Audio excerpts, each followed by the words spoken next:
I'm Julian Assange. Roger, I'll get you in constraint. Editor of WikiLeaks. We've exposed the world's secrets. These documents belong to the United States government. Been attacked by the powerful. The United States strongly condemns. Hey, quit asking questions. We broke the law. Illegally shoot the son of a For 500 days now, I've been detained without charge. But that hasn't stopped us. Today, we're on a quest for revolutionary ideas that can change the world tomorrow. Today, I am joined by an intellectual superstar, the Slovenian philosopher Slavoj Žižek, a former anti-communist dissident, now turned self-described communist. Together we call David Horowitz, a former left-wing radical and Black Panther ally, now a fiery right-wing Zionist. I want to know what they think about the future of Europe and the United States. The conversation becomes heated. Žižek has to be physically restrained. We shout, rant, and talk calmly about Nazis and Palestinians, Black Panthers and Israelis, about Obama, Romney, and Stalin. David, you describe yourself as a conservative, and Slavoj, you describe yourself as a communist. But nonetheless, both of you have had a picture of Stalin. Stalin calling. Don't mess with me. Don't mess with me. Stalin calling. I'm in the middle of the show. It's going to be about an hour. Yeah, bye. I can't talk to you. This is an international show. Okay? All right, go ahead. David, can you tell me what do you mean by conservative and why do you have a picture of Stalin? Well, the picture of Stalin that was on my office wall was his death. And I'm a conservative because the leftists, utopians, have no idea of what human nature is. And therefore, when they get the power, they're faced with a big problem, which is that people don't go along with their program. And so they kill them and put them in gulags. And the problem with the utopian idea is the idea. Slavoj? Okay. First, why Stalin? Precisely to remind me, and here maybe we at some marginal level even agree, precisely to remind me of the risks, dangers of radical political experiments and so on. I don't know what to make of what Slavoj is saying when he says that Stalin is there to remind him of the dangers of totalitarian, of the totalitarian strain in the left, or of the dangers of that utopian ideas can lead to, because he supports all the totalitarian movements in the world that I can see.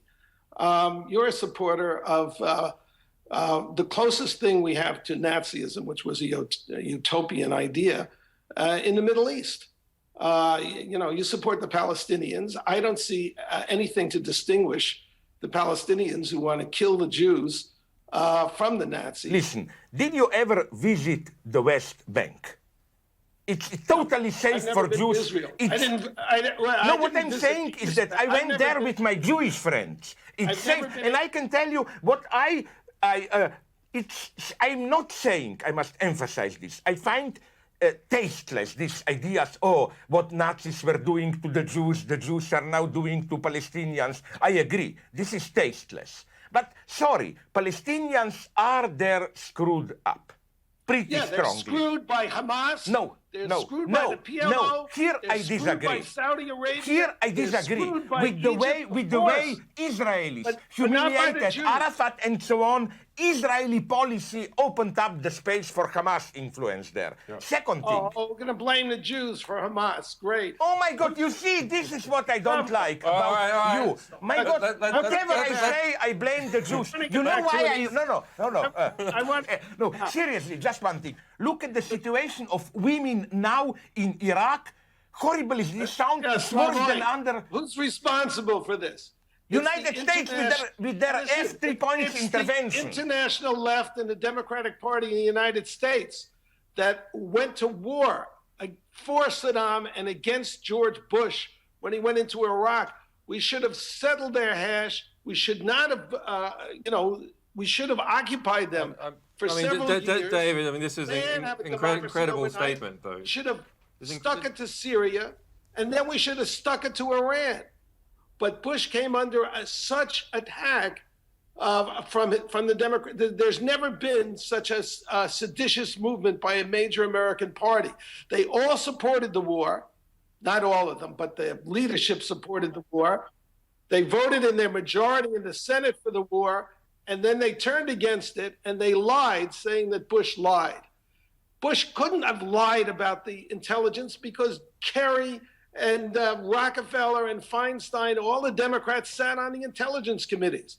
They had better intelligence than Julian. In the work that we do, the work that WikiLeaks does, we are pushing forwards the boundaries of a certain type of liberty that is, we say, protected by the First Amendment. That is the liberty to reveal the truth about the world, to protect the historical record from interference, and so on.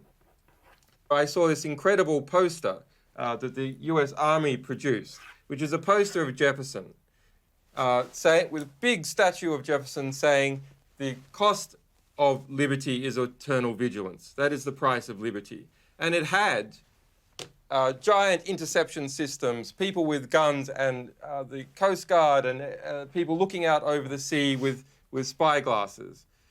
They had interpreted Jefferson's statement, which was that to stop a strong state, we must be eternally vigilant, into we must have a strong state, an aggressive state, a surveillance state in order to keep liberty. I think it's regrettable that the state is so big, that our defense has to be so big. It's absolutely regrettable, but it's a reality. And you know, I'd like to go back to your thing about liberty and equality. Of course, if people are unequal, if people have unequal talents, unequal intelligence, then the only way to make them equal is to take away liberty. That's the only way you can do it. There's no other way.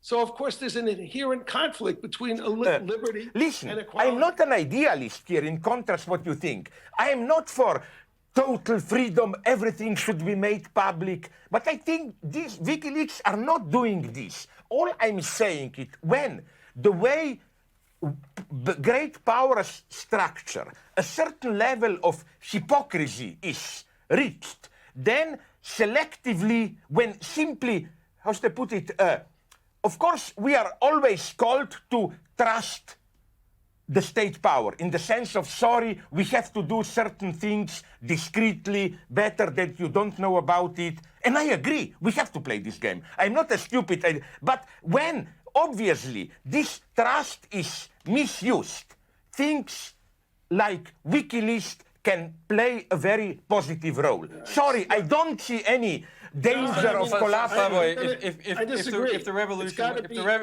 if we had a new revolutionary government, and WikiLeaks managed to get hold of the internal discussions of that government, and we were going to publish it, I will answer your question. Would I be against the wall? With me, I cannot resist a joke here. You know what? It's too difficult for me to answer this question now. When I will be part of this revolutionary government, I will send you my answer to your gulag cell in Siberia. Quite possibly. The idea is it's got to be ordered liberty. It can't be. But every liberty is ordered in some sense. David, on the front of Guantanamo Bay, the slogan there is honor bound to defend freedom. In Iraq, there is a prison camp Liberty. These, to me, seem to be abuses of the word freedom. And I want to know from you, do you really think this tremendous state that is growing up in the United States, is that entirely necessary to combat the rivalrous competition that the United States has from China, from Europe, or is this now a self-feeding system? It's, you know, there's this, people are the problem. People are the problem. They're greedy. They lie. They're deceitful. They manipulate. They're egocentric. We understand that. And people in government are just the same dangerous people with more power. So that's why we have the checks and balances. And I'm all for, more scrutiny and this and that. However, we live in a context. The United States and Israel are under attack from the international left, which is very powerful, from all these dictators in South America that Slavoj seems to get along with, from the Islamo-fascists. And we live in an age when they have nuclear weapons and chemical and biological. I think there's going to be a catastrophe that will dwarf everything that happened in the 20th century in the 21st because of this. Don't you see the creation of an enormous secretive bureaucracy doing each other favors, involved in rotating door contracts, etc. Yeah. Don't you see that perhaps can be similar to what occurred in the Soviet Union, and we need a strong Soviet Union? If we eliminate the competition. But the fact of it, look, you got a leftist in the White House, a guy who was brought up and trained by communists, whose whole political career was in the communist left. You have the competition, you can't have what you think of this monolith and the secret that controls everything. You have, if you prefer, think of it as many mafias, and they're all at each other's throats, and that's what keeps us somewhat safe. Very briefly, first let me state something without any anti-Americanism. The problem is countries like Russia, where you can shut down the opposition. Yeah. I know Russia, you mean Putin. I know whom you mean. Russia, Putin. Isn't this the guy whom, when he met Bush said, you remember, I looked into Putin's eyes and I knew I can trust that guy. But this is just a footnote. What I'm saying is that, look. That was one of the stupider things that Bush said. So, yeah, I thought it wasn't. Yeah. Okay, let me go on. So, listen, I'm unfortunately... You're first, showing I us must on say, Russian you TV? use communist... You know that communists like to blur the true opposition to them, democracy. You must know this. Communists like to call everyone who opposes them fascist. If you did a modest democratic, fascist counter-revolution. What I'm afraid is that you use the word communist in a slightly similar way. Whoever is a little bit of critical or American conservative establishment, he's a communist. Then, of course, Obama is a communist. They are all communists. You're not referring to Barack Obama. Yeah. Because in what meaningful sense of the world he is a communist? Then you have no idea of Barack Obama's background, who he actually is, if you say that. Because this is not just about mild criticism. I don't care about backgrounds. Stalin's background was a religious poet who wrote poems. I have some of them, as we both know. Let me go briefly on. But don't you think that nonetheless, I think, and this is a tragedy, it's not even a good, it's not even a good thing, but don't you think that nonetheless, for me, the great failure of Bush presidency was that with his I wouldn't use the word aggressive, fuck it, sometimes you need it, non-intelligent politics, that the result of his decade was that the United States effectively came close to losing the position of universal world power. Under Bush, United States, lost effectively control over Latin America and so on and so on. And I think, and this is not, I don't say it with some leftist glee, finally we got the United States, but I think we are entering, I even tend to agree with you, a very dangerous multi-centered world. All these dreams that America will somehow regain control are, for me, over. And again, I'm not saying this with any, you know what I mean, of this very dangerous. No, yeah, I agree. It is a dangerous world, I agree. The Point two, Europe is not so bad. Listen, let's face it. And for this, many leftists will accuse me of Eurocentrism or whatever. European welfare state dream, more than, if you permit me this European love, more than, I think, even United States dream. Wasn't this maybe the unique period in human history after World War II, the welfare state, where so many people live in such safety, freedom, and so on. Don't make too much fun of Europe. It was a great thing as far as it lasted. Oh, and it was a disastrous period. Europe is a cultural theme park. It's insignificant. That's what happened. That's what your welfare state did. It just took Europe out of the picture. I have had personal experience with the socialist dream paradise of Sweden, and I can tell you it is nothing like the advertising. But it wasn't 20, 30 years ago. I still insist on this. Something has broken there. Yeah, the Swedes have no morals. David, the striving towards utopia, the striving towards a better position, even if that position is liberty, it is more liberty. That is a striving, a direction that people wish to have, that they can measure contemporary events by the direction of their hopes and ideals. Have we now abandoned that to religion? Because religion is there waiting in the gap to seize utopian visions. People can't live with the sense, most people can't live with the sense that their lives are meaningless, that they're just, born and die and are forgotten. So if you're a religious person, then there's a divinity who's going to sort it out in the afterlife, their redemption in the next life. If you're not religious, you want a redemption in this life. That's what the left is about. It is a religious movement, and it's not an accident that all these utopianisms, whether it's communism or fascism or Nazism. Or liberalism. Or what? Or liberalism. It's also utopia. People have to want to make things better. It may take a lot of ambition to make a modest change. So, I'm trying to think of one that would fit what you want to do.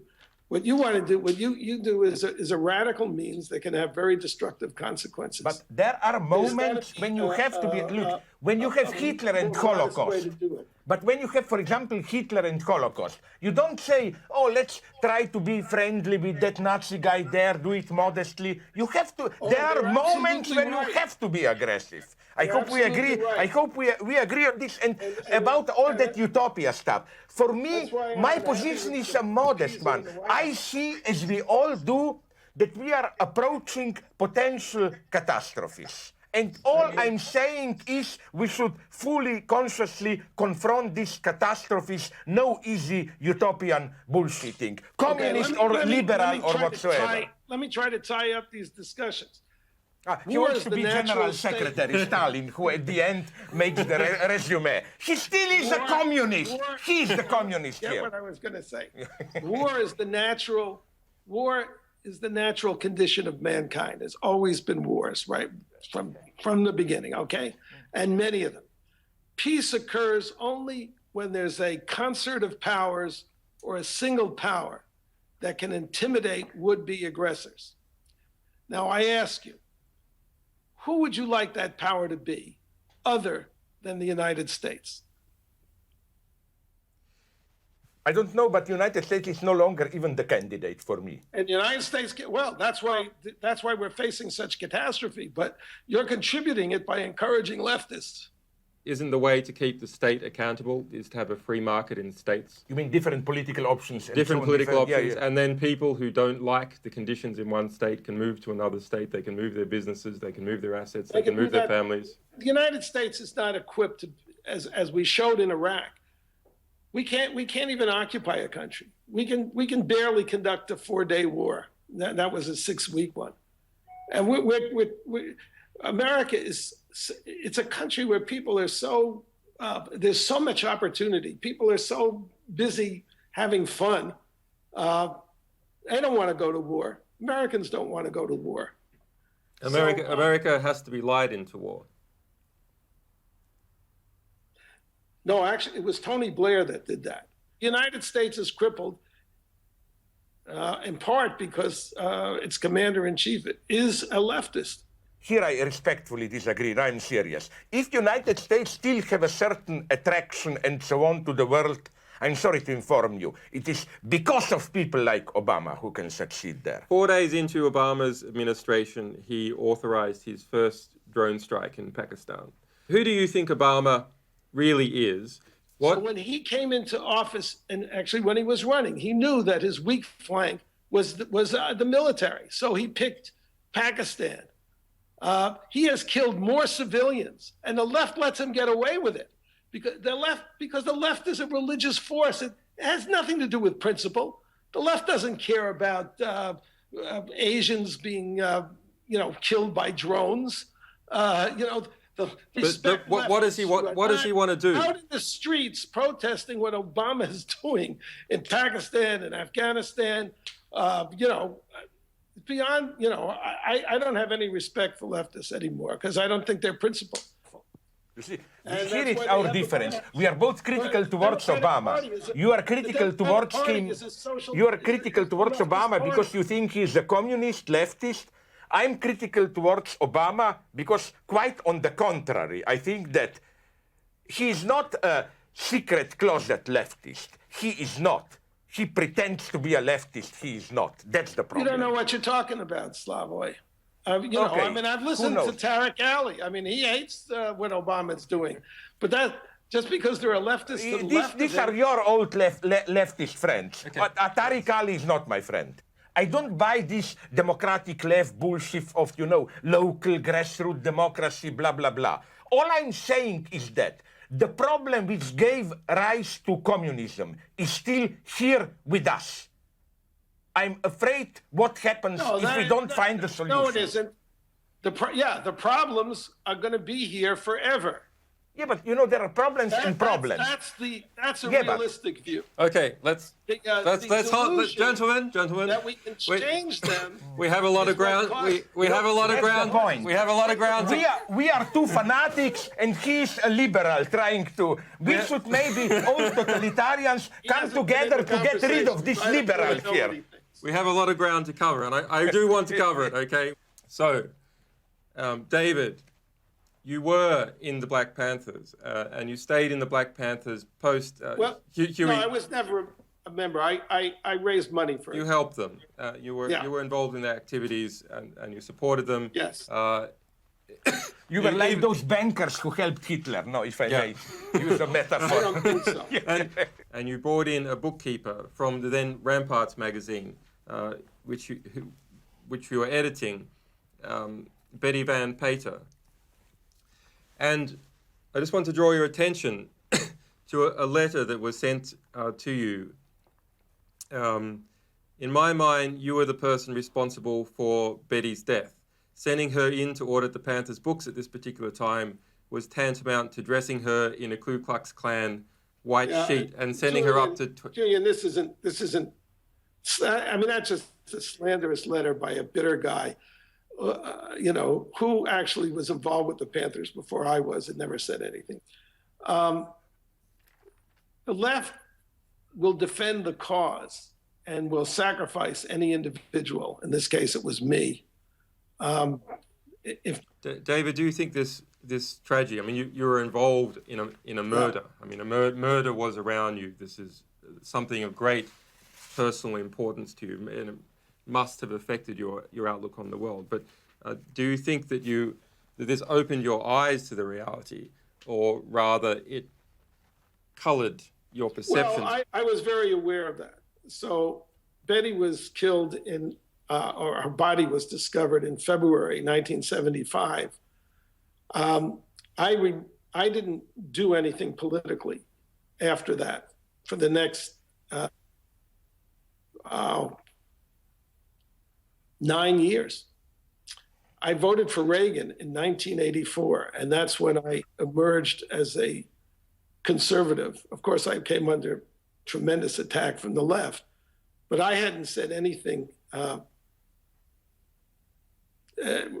was going to say I hadn't said anything negative. I hadn't done any political activity attacking the left in all those 9 years because I was very aware that I was, I felt I had been betrayed by the movement. I felt guilty at what I had supported. So I waited till I was relatively cool. It's in your character to, if you're passionate or not. But David, you started writing biographies after Betty Von Pater's death. into Rockefellers and other big American families. Right. I mean, when you started writing all those biographies, did you interview members of those well-connected families? Yes. You moved into a new social orbit as a result of your biography. No. I really have remained pretty much the same all my life. I didn't move into any new orbits. I mean, I did. I had to. I lost every friend that I ever had as a leftist, and that was in midlife. So I reconstituted my friendships. I think that's a big factor that keeps people in the left, is that they know that if they cross a line, they're going to lose all their friends.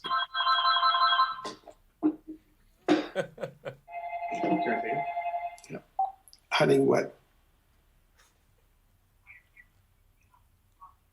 Yeah, just as. Okay. All right, sorry about that. No problem. I am for communism with human face, where you will be allowed to do this. Got you. No, seriously, just to Not finish. to put down activism or what you do at all. I have to go to universities with bodyguards because of the fascist left in this country. I have assassination threats all over. I'm the only guy in this room who was physically assaulted by right-wingers to be a communist and by communists to be a traitor to nationalists. So, Come on. no, I'm not kidding. David, who will you be voting for in the upcoming election? Well, we don't have a candidate yet. Well, I mean, amongst the candidates. Oh, I think Romney has the best chance to beat this guy. To beat Obama. Yeah, I'm not happy with anybody. I agree here with you. It's very tragic and really maybe even bad in the long term for the vitality of the United States that Republican Party, it looks to me like this, simply wasn't able to produce a candidate which would have enough drawing force and so on. It's very sad. I agree. I'm not happy about this. I agree. It's too bad. Thank you, David Horowitz. Sorry? No visiting. He's a secret. No, go on, he's look at even worse than a communist. He's a socialist with a human face. This is the lowest form of existence. Socialism with a human face is the lowest form. It's like frogs crawling Probably there. a victim of these. Okay, thank you, gentlemen. Bye. All right. Bye-bye. Okay, my God, but you know, you have to do a little bit of Stalinist work. This was madness. You know what I mean?